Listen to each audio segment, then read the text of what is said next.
O sige, Josel. Naghahanap pa sa akin ng ano Ito, kasi testimony. Si Soriano kasi, yung grupo at saka si Josel Malyarin, tinanggap yung hamon mo, kapatid na Ramil. Sige.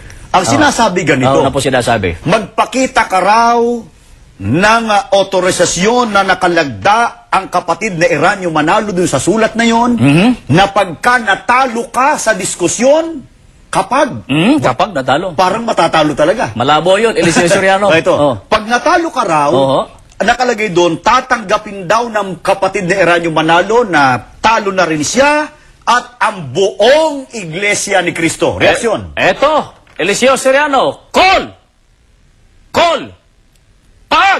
Eto, ang mga kondisyon, sapagkat nangihingi ka ng kondisyon. Una, gagawin mo rin itong mga sumusunod. Haharap ka muna sa pre-debate conference. Sapagkat sa pre-debate conference, ano munang gagawin doon? Mag-uusap tayo, Eliseo Soriano, tungkol sa paksa. Ay kalawa, gagawa ka rin ng kasulatan. Sapagkat hinihingan mo ako ng kasulatan.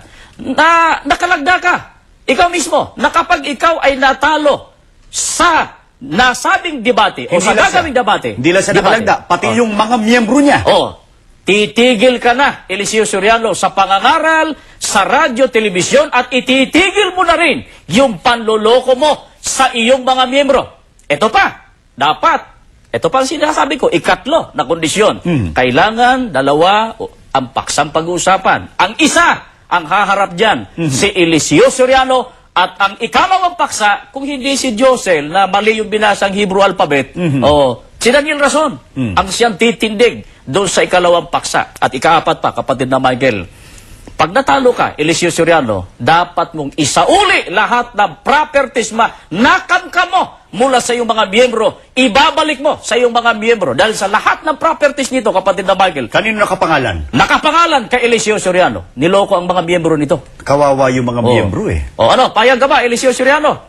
Payag ka ba? Sabihin mo, saan tayo magkikita para sa pre-debate conference? Pag-uusapan natin yung tema, dadalhin ko na yung otorisasyong sinasabi mo, may lagda ang kapatid na Eranio Manalo, at yung papel, yung hinahanap namin sa iyo, kailangan din, naroon na, sa paghaharap natin sa pre-debate conference. Magpasabi ka, Soriano, tumawag ka.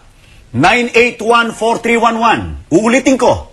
981-4311. Hihintayin namin ang tawag mo para saan tayo magkikita para sa isang pre-debate conference kung talagang lalaki ka, Eliseo Soriano. Patunayan mo, lalaki